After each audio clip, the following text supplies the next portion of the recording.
नमस्कार दोस्तों, कैसे हैं आप लोग। I hope you are doing well. Welcome to the US news analysis. मैं हूं आपका दोस्त, आपका एजुकेटर और आपका mentor Prakash Dwivedi. And today we are going to discuss the Hindu newspaper analysis.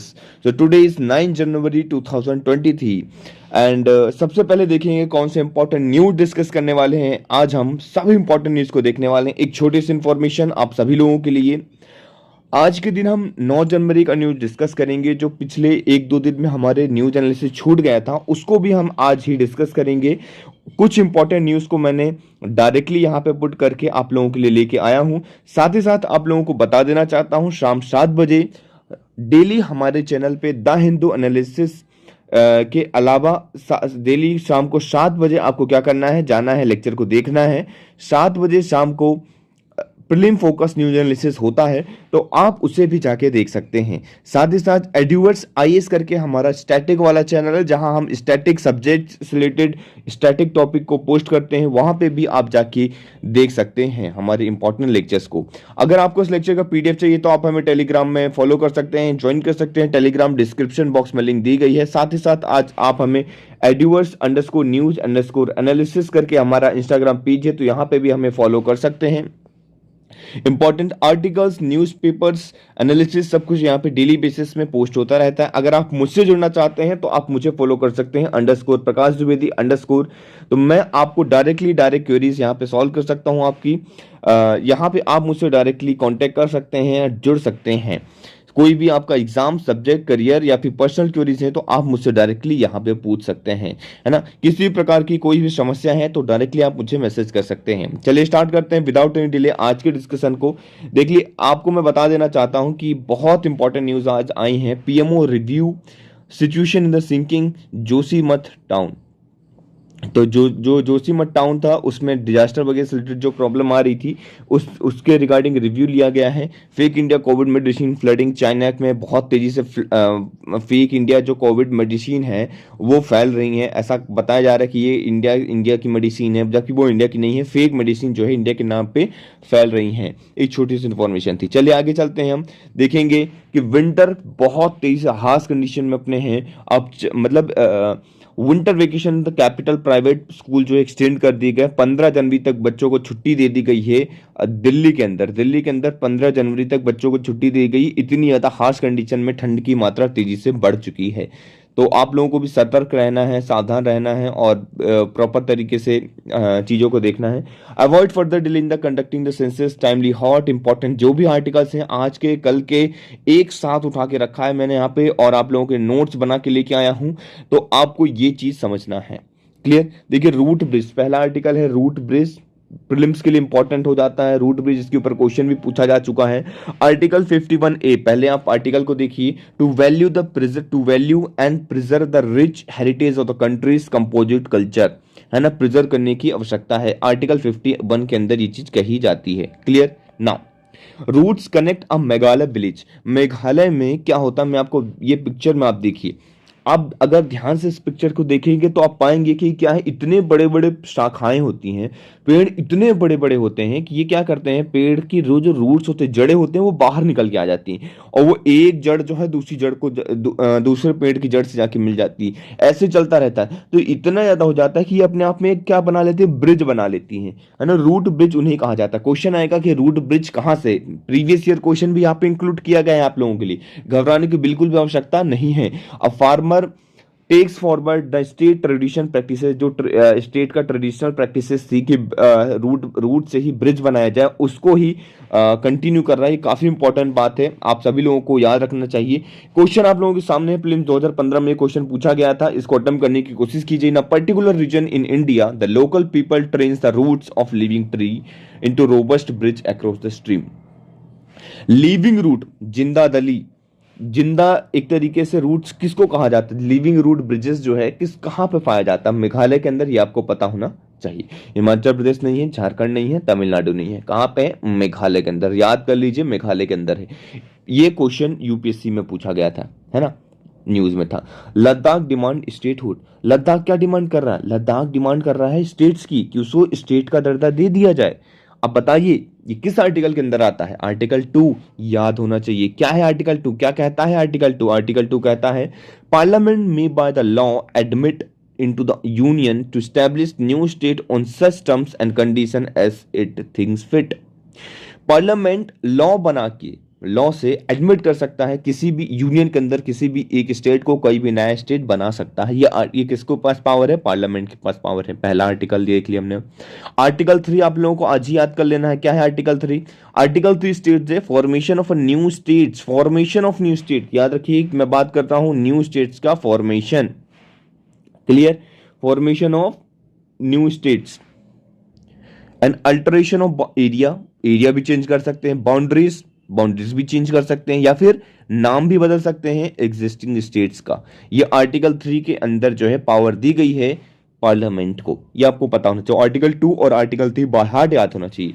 तो सोशियो पॉलिटिकल आउटफिट की वजह से लद्दाख रिजेक्ट कर रहा है सेंटर के प्लान को, हार्डन स्टेटहुड का दर्जा मांग रहा है।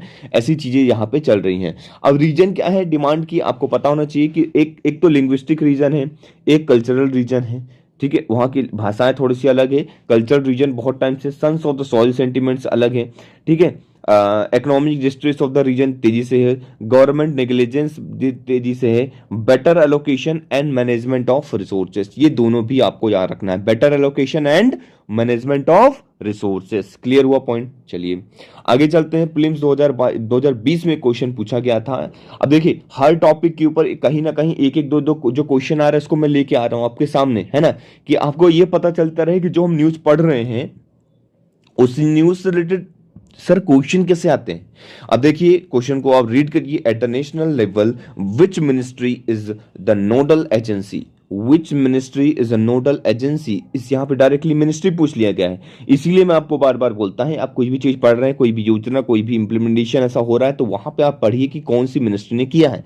Schedule tribe and other traditional forest recognition forest right act 2006, पता होगा आपको, ministry of tribal affairs. Clear? चलिए आगे बढ़ते हैं आप लोग। Bird flu in the Kerala, Kerala के अंदर बहुत तेजी से बर्ड फ्लू जो है फ्रीक्वेंट आउटब्रेक देखने को मिला था बर्ड फ्लू का, तो इसलिए वायरस इंपॉर्टेंट हो जाता है। इसके ऊपर भी प्रीवियस ईयर क्वेश्चन है। कोई भी न्यूज है प्रीवियस ईयर क्वेश्चन कैसे रिलेट करते हैं वो मैं आपको यहाँ पे सिखाऊंगा, है ना। इससे आप क्या न्यूज तो पढ़ेंगे, ये आपको समझ में आना स्टार्ट हो जाएगा कि हाँ ये कैसे इंपॉर्टेंट है। ये प्रीलिम्स पर्सपेक्टिव से भी इंपॉर्टेंट है और जीएस पेपर 3 से भी पर्सपेक्टिव से भी इंपॉर्टेंट है। देख लेते हैं। Frequent outbreak of avian flu Kerala critically hit the poultry industry, poultry industry को क्रिटिकली हिट कर रहा है। लाइवलीहुड ऑफ 100 ऑफ फार्मर्स को, डक फार्मिंग जो है तेजी से देखने को मिल रही है। One of the traditional farming system state के अंदर देखने को मिलता है, स्पेशली इन द कुट्टानड एरिया के अंदर, कुट्टानड एरिया। ठीक है, कुट्टानड एरिया जो है एक तरीके का रामसर साइट है, आपको पता होना चाहिए। Under the constant threat of avian influenza से देखने को इसके अंदर मिल रहा है। बर्ड फ्लू वायरस की बात करता हूं, H5N1 जो है और H10N3 जो है, ये दोनों वायरस के नाम याद रखने हैं, बाय हार्ट याद रख लीजिए, ये बर्ड फ्लू वायरस कहलाते हैं। क्वेश्चन इसी के ऊपर डायरेक्टली पूछा गया था प्रीवियस ईयरली, तो ये आपको पता होना चाहिए। देखिए H1N1, यहाँ पे H5N1 है, यहाँ पे H1N1 वायरस कौन सा है? इस some time mention in the news. तो अभी आपसे हो सकता है ये पूछ ले ये कौन सा न्यूज में है, तो बताइए ये कौन सा वायरस है, कैसा वायरस है। तो आपको पता होना चाहिए ये कैसा वायरस है, ये स्वाइन फ्लू का वायरस है।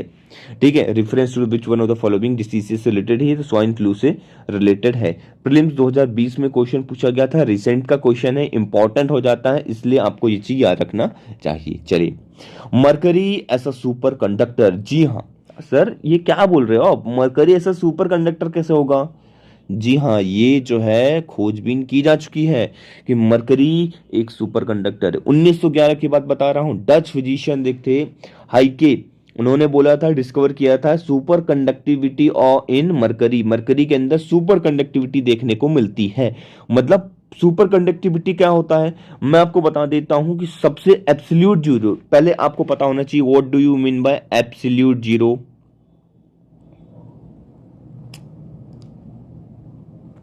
बताइए चलिए आप लोग, एब्सोल्यूट जीरो टेम्परेचर क्या होता है? एब्सोल्यूट जीरो टेम्परेचर मतलब 0 केल्विन, पक्का 0 केल्विन होता है। मतलब कितना? -273 डिग्री सेल्सियस, अगर इतना डिग्री सेल्सियस है, इसे कहते हैं absolute temperature. -273 degree Celsius is what we call the absolute temperature, है ना। सबसे कम टेम्परेचर ये देखने को मिलता है, -273 डिग्री सेल्सियस एब्सोल्यूट टेम्परेचर होता है। यहाँ पर कंडक्टिविटी जो है सबकी जीरो हो जाती है एक तरीके से पहुंच के। तो जितने कम टेम्परेचर में टेम्परेचर डाउन करके अगर कंडक्टिविटी को बढ़ाया जा सकता है, अगर कम टेम्परेचर में कंडक्टिविटी अच्छे से परफॉर्म कर रही है, कोई भी चीज कंडक्ट हो रहा है, तो वो कहेंगे कि हम इसकी कंडक्टिविटी ज्यादा है, ये सुपर कंडक्टिविटी की कैटेगरी में आ सकता है। क्लियर। जैसे एक्सप्लेन किया था कि mercury has such low threshold temperature जो है -270 डिग्री सेल्सियस तक का, मतलब -270 डिग्री सेल्सियस टेम्परेचर में मरकरी से अगर आप करंट को पास करवाएंगे तो वो करंट पास हो जाएगा। दैट मीन सुपर कंडक्टिविटी की इसके पास प्रॉपर्टीज है। क्लियर हो गया पॉइंट। आई होप ये कॉन्सेप्ट क्लियर हो गया होगा, है ना। He found that at a very low temperature called the threshold temperature solid mercury offer the no resistance to the flow of electric current. तो बहुत कम टेम्परेचर में अगर करंट फ्लो होता है तो उसे हम कहते हैं उस जो भी हम मटेरियल यूज करते हैं उस मटेरियल की कंडक्टिविटी बहुत ज्यादा हाई है, सुपर कंडक्टिव मटेरियल है। क्लियर हो गया पॉइंट।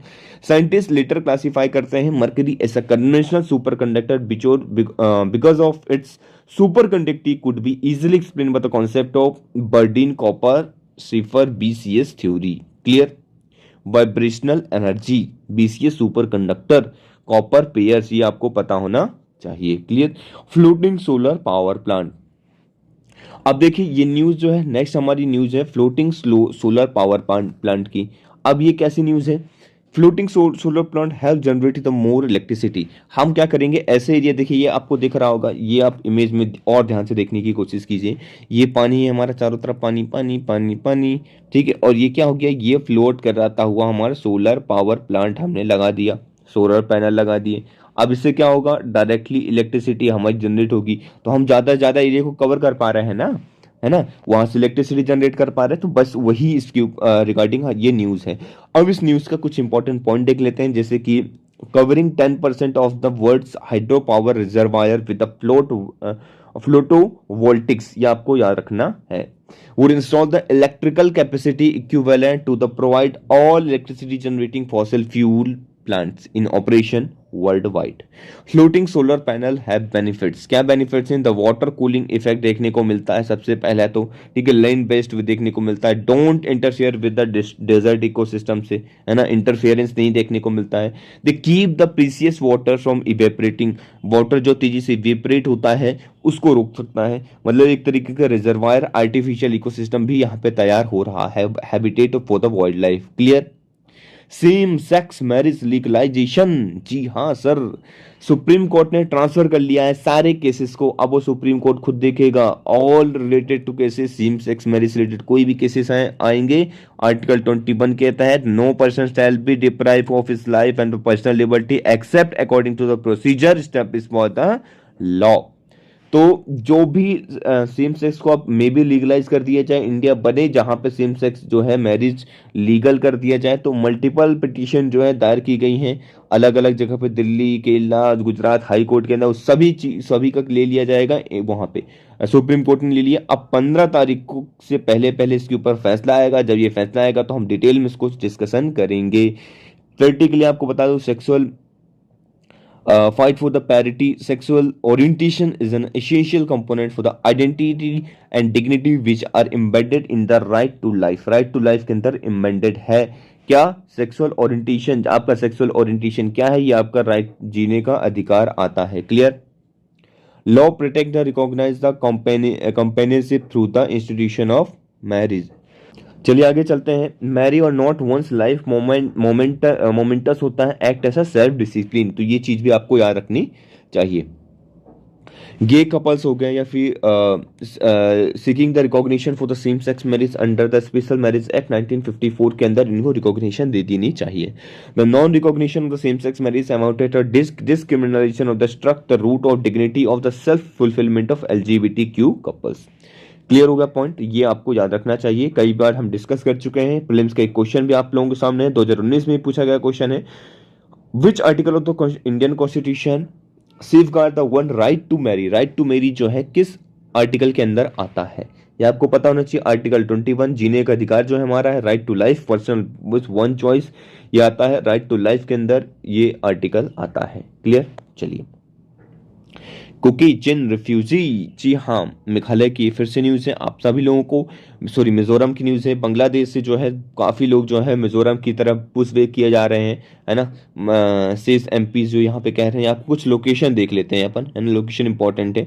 ये बांग्लादेश हो गया, ये मेघालय हो गया, वेस्ट बंगाल, झारखंड, बिहार, वेस्ट बंगाल का यही पार्ट है, ठीक है। ये सिक्किम, भूटान, अरुणाचल प्रदेश, नागालैंड, मणिपुर, मिजोरम। तो ये बांग्लादेश से ऐसे, ये देखिए बांग्लादेश लगा हुआ है, मिजोरम में शिफ्ट किया जा रहा है। Mizoram share 318 kilometre long international border with Bangladesh, Bangladesh के साथ 318 किलोमीटर की बाउंड्री शेयर करता है। एथनिक मिजो ट्राइब जो है यहाँ पे Bangladesh to enter India would amount to discriminalization of ethnic grounds, है ना। ये चीज यहाँ पे चल रही है 1970 से, ये चीज चला आ रहा है। चकमास मोस्टली बुद्धिस्ट होते हैं ये सभी लोग, बांग्लादेश से जो है मतलब इलीगल तरीके से इंडिया के अंदर इंटर करते हैं, है ना, inter India and settle in Mizoram, Mizoram के अंदर सेटल हो रहे हैं और अरुणाचल प्रदेश से वहां से जा रहे हैं। तो मिजोरम कैबिनेट जो है अप्रूव कर दिया गया सेटिंग अप टेम्पररी शेल्टर्स इन सभी लोगों के लिए जो इस तरीके से आए हैं। बांग्लादेशी कुकी चिन रिफ्यूजी जो है, इनको कुकी चिन रिफ्यूजी कहा जाता है। तो बांग्लादेश से आपसे क्यों रिफ्यूजी के आ रहे नाम पूछ लेगा कि कुकी चिन जो रिफ्यूजी है वो कहाँ का रिफ्यूजी, क्या वो बांग्लादेश का है या कहीं और का, ये आपसे पूछ लिया जा सकता है। Kuki Chin people share ethnic ties with the Mizoram के साथ एथनिक ट्राइब जो है ये शेयर करता है। Bangladesh army and ethnics insurgent Kuki Chin national army KNA, ये आपको याद रखना चाहिए। क्लियर। चलिए नेक्स्ट आर्टिकल देखिए, जोशीमठ अंडर द थ्रेट, ये आज का ही न्यूज है, ये आपको पता होना चाहिए। मिश्रा कमेटी इसके अंदर रिपोर्ट जो है 1967 में दिया था, इसमें कहा था कि Joshimath lies on the ancient land slide and that heavy construction work ought to be bad. तो यहाँ पे जो हैवी कंस्ट्रक्शन बन है उसे रोक देना चाहिए, पर यहाँ पे रोका नहीं गया, जिसकी वजह से हादसा देखने को सामने मिल रहा है। क्लियर। आर्टिकल 246 की बात करते हैं, कॉन्स्टिट्यूशन के अंदर मेंशन है, 7th शेड्यूल के अंदर ये चीज मेंशन है कि union state concurrent list disaster do not figure in any of this list, union state के अंदर नहीं आता है। Department related parliamentary standing committee home affair the disaster management bill 2005 propose किया था लेजिस्लेशन रिलेटेबल टू अंडर 23 जो social security है, social insurance है और कंकरेंट लिस्ट के अंदर आती है। क्लियर। नाउ नेक्स्ट आर्टिकल देखते हैं, सेंसस रिलेटेड आर्टिकल है, काफी इंपॉर्टेंट आर्टिकल है। क्या सेंसस टाइम पे होगा या नहीं होगा, वैसे तो बहुत डिले चल रहा है। Avoid a further delay in the conducting of the census, census की क्या महत्वपूर्ण पॉइंट है, उन सभी चीजों को हम यहाँ पे देखने की कोशिश करेंगे। फ्रीजिंग द एडमिनिस्ट्रेशन, एडमिनिस्ट्रेशन हमारा फ्रीज हो रहा है सेंसस की वजह से, क्यों भैया 1 जुलाई 2023 को अभी पॉइंट है कि अभी सेंसस होगा, है ना। Census would be done with the effect of 1 July 2023, but अगर सेंसस फ्रीज होता है फर्दर तो क्या नीचे देखने को मिलेगा कि creating of the new district जो है रुक जाएंगे, तहसील रुक जाएगा, रिओर्गेनाइजेशन जो चीजें होनी, देखो क्या होता है मैं आपको बता दूं सेंसस किस तरीके से इंपॉर्टेंट रोल प्ले करता है, आपको पता होना चाहिए। एक सेंसस है, अब ये सेंसस है, सेंसस की वजह से क्या हो रहा है कि पॉपुलेशन आएगी, पॉपुलेशन कहाँ पे कितनी पॉपुलेशन है, किस कम्युनिटी की कितनी पॉपुलेशन है, कौन सी कम्युनिटी ज्यादा रिप्रेजेंटेशन हो रहा है, उसके बेसिस में क्या डिसाइड होगा, उसके बेसिस में रिजर्वेशन डिसाइड होगा सर, और क्या डिसाइड होगा, उसके बेसिस में कहाँ पे कितनी सीट होनी चाहिए लोकसभा राज्यसभा के अंदर या फिर लेजिस्लेटिव काउंसिल के अंदर कितनी सीट होनी चाहिए, वो चीजें डिसाइड होंगी, है ना। किसको कितना रिजर्वेशन मिलना चाहिए वो चीजें डिसाइड होंगी, है ना। एरिया कितना हो चाहिए, जैसे एरिया जब पॉपुलेशन बढ़ जाती है तो उसको तहसील में तब्दील कर दिया जाता है या तहसील से डिस्ट्रिक्ट में कर दिया जाता है, तो डिस्ट्रिक्ट भी बढ़ सकते हैं, घट सकते हैं, ये सारी ये बाउंड्री अल्टरेशन हो सकता है, ये सारी चीजें जो होती हैं सेंसस में ही डिपेंड करती हैं।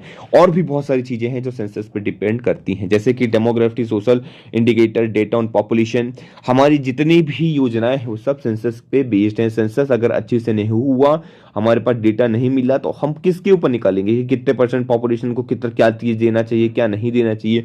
ये सारी चीजें जो हैं जैसे SC/ST parliament, local bodies, government services के अंदर रिजर्वेशन, प्रपोर्शन, ये सारे इशू जो हैं, rural urban distribution of population, population growth कितनी हो रही है, उसके ऊपर क्या योजना लेके आनी चाहिए, क्या ग्रोइंग पॉपुलेशन फास्टर है, कहाँ पे माइग्रेशन कहाँ पे फास्टर है, हजारों ऐसी चीजें होती हैं जो सेंसस पे डिपेंड करती हैं। क्लियर। आई होप ये चीजें क्लियर हो गई होंगी आपको। आगे चलते हैं अपन नेक्स्ट आर्टिकल की ओर, पॉलिटिक्स फ्रॉम द फ्रेटर्निटी। अब ये फ्रेटर्निटी वर्ड की यूज यहाँ पे वर्ड यूज हुआ है, ये आर्टिकल इंपॉर्टेंट नहीं है ना आप लोगों के लिए, कि इन्होंने एक अंशुल त्रिवेदी हैं जो कि कांग्रेस पार्टी से हैं, तो इन्होंने लिखा है, बट अपने लिए फ्रेटर्निटी इंपॉर्टेंट है। कहाँ कहाँ ये वर्ड इंपॉर्टेंट यूज किया गया इन सबको देखेंगे। The value of liberty, equality, fraternity have been the touchstone of all the democratic project across the world. अगर ये तीनों वर्ड नहीं है मतलब वो खत्म है ना, कह सकते हैं आप। तो लिबर्टी, इक्वलिटी एंड फ्रेटर्निटी बहुत इंपॉर्टेंट ये वर्ड हैं। Two ideas of fraternity, Judeo Christian world view, children of God, radical and secular idea of French Revolution, a sense of solidarity, brotherhood among those who were opposed to tyrannical monarchical order, है ना। Idea become the basic of modern citizenship, तो idea जो है basic बन चुका है modern citizenship का। These ideas, ये जो आइडिया देखिए पहले आपको याद रखना है, पहले मैं आपको बता देता हूँ, दो चीजें समझाता हूँ यहाँ पे, क्लियर क्रिस्टल क्लियर हो जाएगा। पहला चीज क्या, फ्रेटर्निटी वर्ड कहाँ से आया, क्रिश्चियन वर्ड था वहां से आया, कि चिल्ड्रन ऑफ द गॉड। उन्होंने बोला कि गॉड के ही सभी लोग बच्चे हैं, चिल्ड्रन हैं, तो सभी लोग ब्रदर हुए, एक दूसरे के भाई बहन हुए, ब्रदरहुड तरीके से आप लोग रहिए, पहला पॉइंट। दूसरा क्या बोला, दूसरा फ्रेंच रेवोल्यूशन हुआ, जब फ्रेंच रेवोल्यूशन हुआ तो बहुत सारी चीजें निकल के आई, ब्रदरहुड की फीलिंग निकल के आई, जो कि मोनार्किकल ऑर्डर, जो एक मोनार्क था उसे अपोज कर रहे थे, है ना। दोस्त का सॉरी दुश्मन का दुश्मन दोस्त होता, ऐसा समझ लीजिए। तो मोनार्क क्या था, दुश्मन था, उसका जो दुश्मन होगा वो सब दोस्त होंगे, वो सभी लोग एक दूसरे में भाई बनेंगे। तो इस तरीके से जो अपोज कर रहे थे एक ही चीज को, वो क्या हो जाते हैं, एक दूसरे के एक साथ आ जाते हैं। फ्रेटर्निटी वर्ड वहां से भी निकल के आता है। तो जो मॉडर्न सिटीजनशिप का आइडिया है वहां पर ये बहुत प्रेवलेंट आइडिया है, ये आपको पता होना चाहिए। फिर आप देखेंगे बंधुत्व इमर्ज होता है, इंडियन कंटेक्स्ट में देखेंगे बंधुत्व इमर्ज होता है, एंटी कॉलोनियल स्ट्रगल देखने को मिलता है ना। आर्डेंट कैंपिजन बंधुत्व डॉक्टर बी आर अम्बेडकर लेके चलते हैं, है ना, भाईचारे का संदेश लेके चलते हैं doctor B R Ambedkar ji. Absence of public consciousness बहुत ज्यादा देखने को, empathy among the Hindus and their fellow human being, है ना, उसको लेके आते हैं। Regarding the practice of untouchability को हटाना, है ना, बहुत सारी, जैसे द बुद्धा और इस धर्म, बुद्धा के जो बुद्धा का मार्ग था और धम्म का मार्ग था, वो भी इस चीज में करता है। Supremacy of one group over the other is bound to perpetual conflict देखने को मिलता है। तो एक साथ मिलजुल के रहना और बंधुत्व से रहना ही बुद्धा सिखाते हैं। अंबेडकर का fraternity was a fundamental enabling the condition of realisation of liberty and equality. ये चीजें भी आपको याद रखनी है, ये स्टेटमेंट डायरेक्टली आपको रट लेना है, याद रखना है, क्लियर, बहुत इंपॉर्टेंट स्टेटमेंट हो जाता है। बंधुत्व was at a core of Navayana Buddhist tradition, Navayana Buddhist tradition का ये कोर है क्या, बंधुत्व। बंधुत्व किस चीज का कोर है, नवयान बुद्धिस्ट ट्रेडिशन। ये आपसे पूछा जा सकता है। बुद्धिज्म तो वैसे भी पता है कितना इंपॉर्टेंट और हॉट टॉपिक है यूपीएससी के लिए, यूपीएससी डायरेक्टली क्वेश्चन पूछता है, तो नवयान बुद्धिस्ट ट्रेडिशन आपको पता होना चाहिए। चलिए मैं बता देता हूं। Ambedkar embraced Buddhism in Nagpur Deekshabhoomi, ठीक है, नागपुर में लेते हैं वो लोग, दीक्षा वगैरह लेते हैं Ambedkar ji. Ambedkar's version of Buddhism contain the basic principle of French Revolution. French Revolution की बेसिक प्रिंसिपल जो है, अंबेडकर जो बुद्धिज्म का जो ट्रेडिशन है उसके अंदर जो है देखने को मिलता है फ्रेंच रेवोल्यूशन के कुछ points, namely liberty, equality and fraternity देखने को मिलता है। मॉडर्न एंड रेशनल पॉइंट्स देखने को मिलता है। The tradition practice lies an institution of monk was not included in it. जो मॉन्क के इंस्टीट्यूशन है, मॉन्क मतलब एक तरीके से आपको पता होना चाहिए इसके अंदर, तो मॉन्क वगैरह के ट्रेडिशन इसके अंदर इंक्लूड नहीं किया गया है। क्लियर हो गया पॉइंट। तो नवयान बुद्धिस्ट ट्रेडिशन ये आपको पता होना चाहिए, क्लियर। चलिए नेक्स्ट आर्टिकल की ओर मूव करते हैं। Abortion right of single women. क्या एबॉर्शन राइट सिंगल वुमेन के पास है या नहीं है? है, बिल्कुल है, इक्वल राइट है। लेकिन सिंगल वुमेन को रिसेंटली सुप्रीम कोर्ट का जजमेंट आया था लास्ट ईयर, 3 जज की बेंच बैठी थी, तो उन्होंने बोला कि जो प्रेगनेंसी है वो 20 साल तक एबॉर्शन हो सकता था, उसको 20 से कितना कर दिया गया, 24 कर दिया गया, कि अगर वो सिंगल वुमेन है, अनमैरिड है, women too can terminate their pregnancy up to 24 week, the situation on the ground remain dismal. ठीक है, ये आपको पता होना चाहिए, क्लियर। ये बहुत इंपॉर्टेंट पॉइंट्स है जो आपको याद रखना है। Rule 3 clause 2 clause B of the MTP amendment rule 2000 21 does not permit the single women, ये सिंगल वुमेन को परमिट नहीं करता है, ठीक है। Does not permit the single women to abort after the 20 week, 20 हफ्तों के बाद अबॉर्शन के लिए ये राइट्स नहीं देता है एमटीपी के अमेंडमेंट एक्ट 2021 के तहत।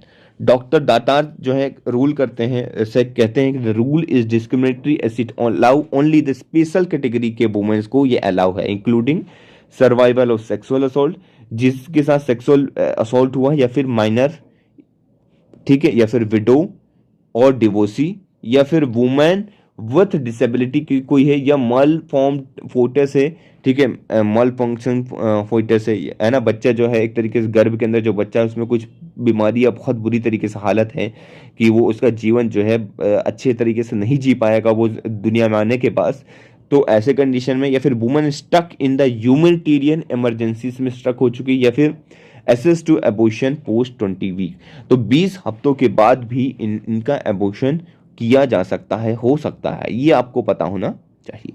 क्लियर? तो ये बहुत इंपॉर्टेंट न्यूज़ थी। देखिए दोनों तीनों दिनों की न्यूज़ हमने कलेक्ट करके आज डिस्कस किया। वैसे तो prelim focus news daily basis में डिस्कस हो ही रहा है, और आप लोग, आई होप आप लोग जो हैं उस न्यूज़ को देख रहे होंगे, ध्यान से समझ रहे होंगे, काफ़ी बढ़िया तरीके से शाबाश जो है वहाँ पे डिस्कस करता है। तो आपको क्या करना है, उस न्यूज़ को जाना है, शाम 7 बजे प्रीलिम फोकस न्यूज़ एनालिसिस को जरूर से जरूर देखना है। क्लियर? कल फिर आपसे मुलाकात होगी एक नए अध्याय के साथ, एक नए न्यूज़पेपर के साथ, एक नए न्यूज़ एनालिसिस के साथ। तब तक के लिए thank you very much for the discussion. Lecture को फैला दीजिए, शेयर कर दीजिए, हर एक जगह आपको इसको शेयर करना है, लाइक करना है, कमेंट कर दीजिए, प्यारा प्यारा सा कमेंट आप लोग यहाँ पे कर दीजिए। चलिए thank you very much for the discussion.